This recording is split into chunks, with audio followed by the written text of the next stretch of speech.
Halo semua, selamat datang di series tutorial literasi informasi. Melalui video ini, kamu akan belajar cara efektif bagaimana mencari dan menggunakan informasi untuk mendukung aktivitas perkuliahan kalian.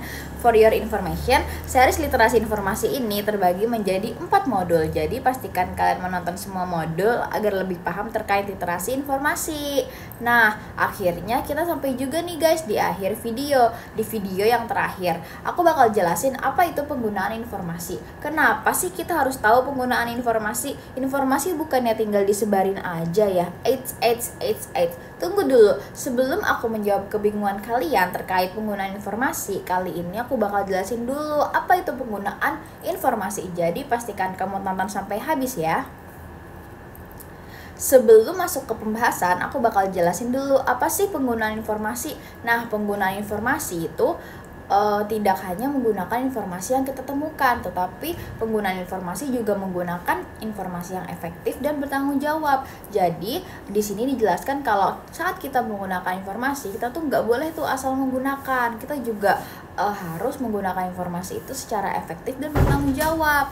Nah, bener banget, kita juga harus punya tanggung jawab masing-masing terhadap apapun informasi yang kita temukan, karena informasi itu tuh hal krusial banget loh. Bayangin aja kita salah menyampaikan informasi atau kita terkena berita hoax, kan yang merasa rugi kan nggak hanya kita tapi orang lain juga. Setelah itu, ada 3 hal penting dalam penggunaan informasi yang harus kalian tahu. Apa aja sih? Ada 3 guys, ada efektif, etis, dan legal. Aku bakal mulai dari efektif dulu. Nah, efektif di sini dibahas kalian itu harus tahu kebutuhan informasi kalian, lalu memilih sumber yang tepat dan terpercaya, juga cara penggunaan informasi secara efisien. Nah, efisien yang dimaksud di sini kita bisa meringkas poin, tahu isi informasinya apa, dan kita juga mengetahui informasi ini tuh berguna buat siapa dan buat apa ya. Nah, terus yang kedua ada etis. Etis yang dimaksud di sini adalah saat penggunaan informasi kita harus paham hak cipta dan plagiarisme. Nah, terkadang beberapa mahasiswa itu lupa loh guys untuk mengutip informasi yang mereka dapatkan.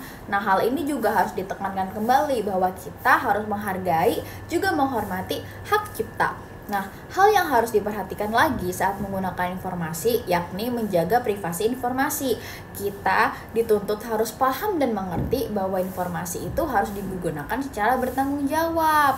Dan yang terakhir adalah legal. Legal itu boleh dan tidak melanggar. Kalian pernah gak sih melihat informasi yang hanya orang tertentu aja yang bisa mengakses? Contohnya seperti perpustakaan BIN. Kalau kalian pernah mau mencoba untuk mengakses perpustakaan BIN secara online, itu mereka ada sign in guys. Nah, emailnya itu email beberapa saja yang terdaftar di BIN saja. Nah, email-email luar tidak boleh masuk. Nah, biasanya informasi yang seperti itu tidak boleh sembarangan disebarkan loh, karena berisikan informasi penting yang hanya orang-orang tertentu saja bisa mengakses. Bagaimana dengan pendapat hal itu?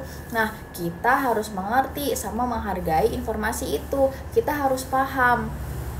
Nah, sama aja dengan menggunakan informasi secara legal. Kita harus mengerti mana informasi yang bisa diakses secara publik, mana yang tidak. Dan kita juga tentu harus menghormati dan menghargai masing-masing informasi tersebut.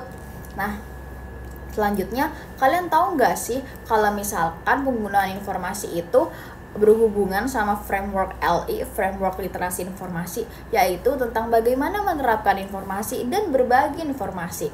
Nah, kalian tahu nggak sih saat kalian menggunakan informasi, kalian harus tahu informasi yang kamu mau pakai itu buat apa? Untuk mengembangkan pengetahuan kah? Untuk memenuhi kebutuhan informasi kah? Untuk menyelesaikan tugas kah? Intinya kita harus tahu informasi tersebut kita buat apa. Nah, setelah itu, framework LI juga mengajarkan kita untuk mengonsumsi informasi itu enggak sendiri. Jadi saat kita mendapatkan informasi, apakah kita harus mengkekep ataupun mengonsumsinya sendiri? Enggak, tapi framework LI juga mengajarkan kita untuk berkontribusi atas pengetahuan orang lain. Dengan cara apa? Dengan cara berbagi informasi. Hal ini jadinya saat kita menggunakan informasi itu digunakan secara luas. Tentu berbagi informasi dengan cara yang etis juga bertanggung jawab. Jadi saat kita mengetahui informasi, kita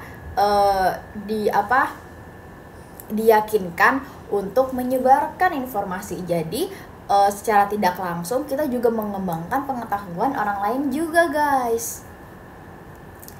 Nah guys, akhirnya kita menyelesaikan juga series literasi informasi ini. Harapan aku kalian paham penjelasan dari aku dan kami. Lebih baik lagi untuk diterapkan di literasi informasi kalian, juga di kehidupan sehari-hari kalian. Semoga video ini bermanfaat bagi kalian. Maaf apabila ada salah kata terdapat dalam video. Terima kasih sudah menonton dan sampai jumpa. Aku Bintang Resatul Ulia dari Ilmu Perpustakaan 2022 angkatan 2022 Universitas Diponegoro undur pamit. Terima kasih. Wassalamualaikum warahmatullahi wabarakatuh.